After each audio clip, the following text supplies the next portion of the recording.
Subscribe करिए rising Uttar Pradesh को और दबाइए इस बेल आइकन को ताकि आप पाए यूपी की न्यूज अपने मोबाइल पर सबसे पहले। कोरोना काल में प्रधानमंत्री नरेंद्र मोदी के साथ ही उत्तर प्रदेश के मुख्यमंत्री योगी आदित्यनाथ ने भी जान के साथ जहान को बचाने की चिंता जताई है। संक्रमण काल में भी उद्योग समेत तमाम आर्थिक और विकास संबंधी गतिविधियों को जारी रखा। फिर कोरोना जैसे जैसे कमजोर होता गया, कोरोना कर्फ्यू की बंदिशें ढीली की जाती रही। अब प्रदेशवासियों को 2 दिन की साप्ताहिक बंदी से भी राहत की प्रतीक्षा है।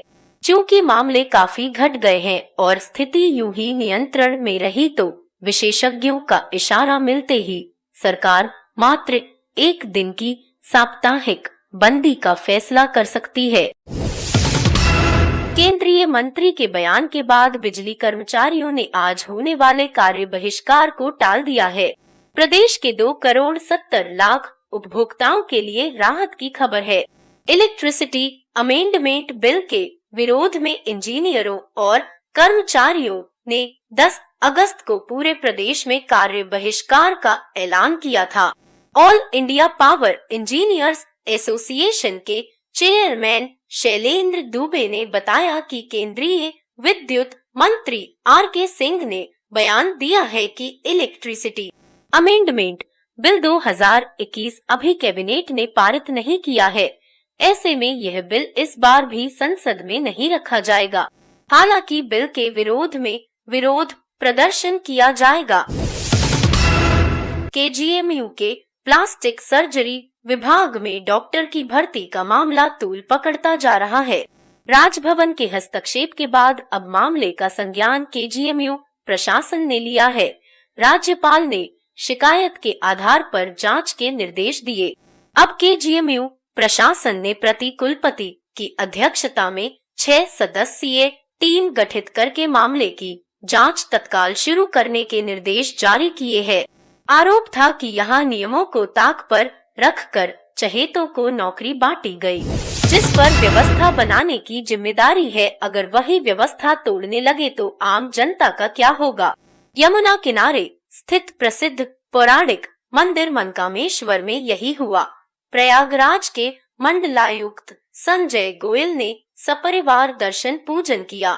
इसके बाद उन्होंने रुद्राभिषेक भी किया। आरोप है कि इस दौरान मनकामेश्वर मंदिर को शाम 5:30 बजे से 1.5 घंटे तक आम श्रद्धालुओं के दर्शन पूजन पर रोक रही। श्रद्धालुओं को दूर से ही लौटा दिया गया। यह दर्द आम जनता के साथ साथ इलाहाबाद हाईकोर्ट के 3 जजों ने भी झेला। इस पर हाईकोर्ट के जज ने सख्त नाराजगी जाहिर की है। उधर कमिश्नर का कहना है कि वह रुद्राभिषेक करने तो गए थे, लेकिन इस दौरान किसी श्रद्धालु को दर्शन करने से नहीं रोका गया। इलाहाबाद हाईकोर्ट में सोमवार को फर्जी वकालतनामा का चौंका देने वाला मामला सामने आया है।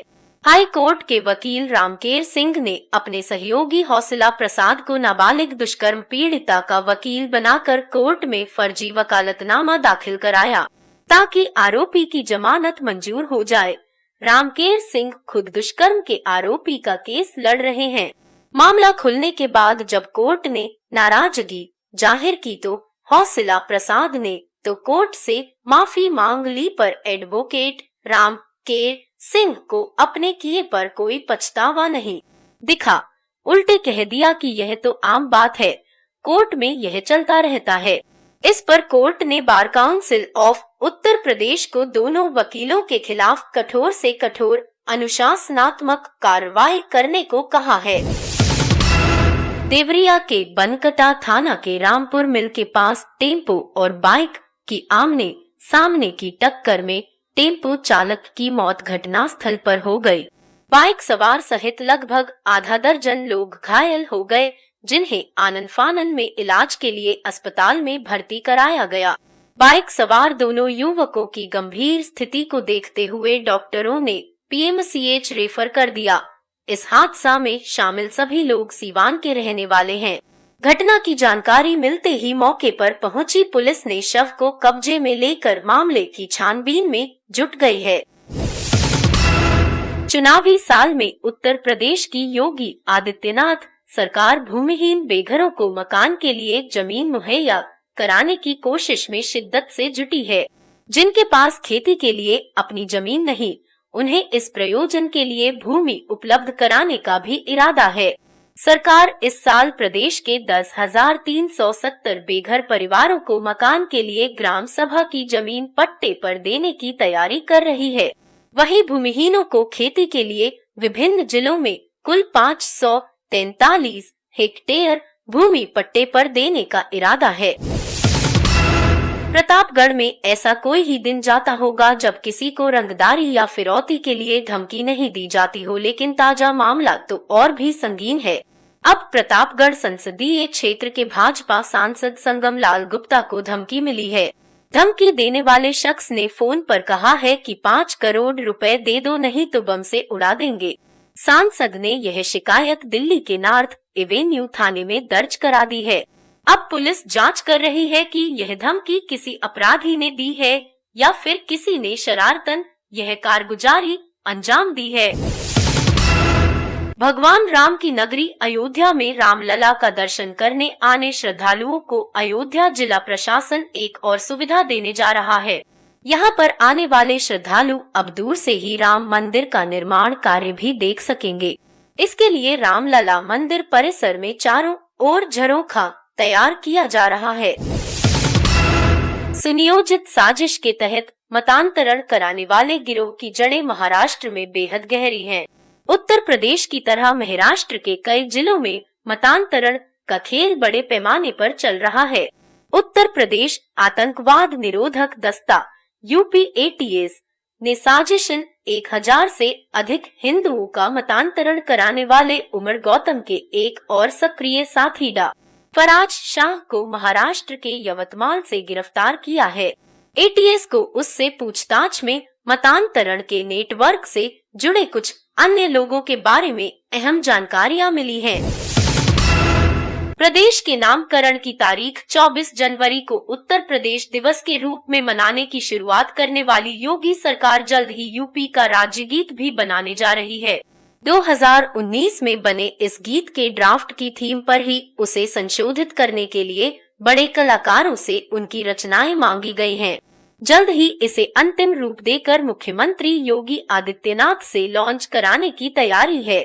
मुख्यमंत्री योगी आदित्यनाथ ने 2018 में यूपी दिवस की शुरुआत की, तभी से यूपी का अलग गीत बनाने की प्रक्रिया भी शुरू हो चुकी थी। महंगाई, भ्रष्टाचार, किसानों की समस्याओं और कानून व्यवस्था के मुद्दे पर सरकार को घेरने के लिए कांग्रेस पार्टी ने प्रदेश में भाजपा गद्दी छोड़ो अभियान चलाया। अभियान के तहत कांग्रेस कार्यकर्ताओं ने विधानसभा क्षेत्रों में पदयात्रा की। इस दौरान कहीं कहीं कांग्रेसियों की पुलिस से धक्का मुक्की हुई तो कुछ स्थानों पर कांग्रेस नेताओं को हाउस अरेस्ट भी किया गया। कांग्रेस के वरिष्ठ नेताओं ने विभिन्न जिलों में अभियान की अगुवाई की। अभियान आज भी जारी रहेगा। बहुजन समाज पार्टी की राष्ट्रीय अध्यक्ष मायावती ने सोमवार को संसद में पेश किए गए अन्य पिछड़ा वर्ग यानी ओबीसी की पहचान करने संबंधी विधेयक का समर्थन किया है। साथ ही उन्होंने केंद्र सरकार से सरकारी नौकरियों में ओबीसी के रिक्त पदों को भरने की दिशा में उचित कदम उठाने के लिए कहा है। Indian public service employees federation के शीर्ष नेतृत्व राज्य कर्मचारी संयुक्त परिषद के प्रांतीय नेतृत्व के आह्वान पर प्रदेश भर के राज्य कर्मियों ने पीएम व सीएम को पत्र लिखकर अपनी पीड़ा व्यक्त की। इसी क्रम में स्थानीय इकाई के पदाधिकारियों ने भी 8 सूत्रीय मांग पत्र लिखकर मांगे रखी हैं।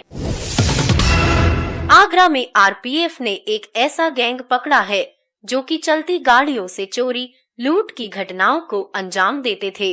इस गैंग के 6 सदस्यों को रेलवे सुरक्षा बल ने दबोचा है। आरपीएफ अधिकारियों ने बताया कि गैंग रात के समय खड़ी ट्रेनों से पार्सल चोरी करते थे। 30 जुलाई को आगरा के बिल्लोचपुरा स्टेशन से भी इसी गैंग ने जीटी एक्सप्रेस की पार्सल बोगी से 27 लाख रुपए के मोबाइल डिस्प्ले चोरी किए थे। ये 18 कार्टन में थे। गैंग से चोरी का माल भी बरामद कर लिया गया है।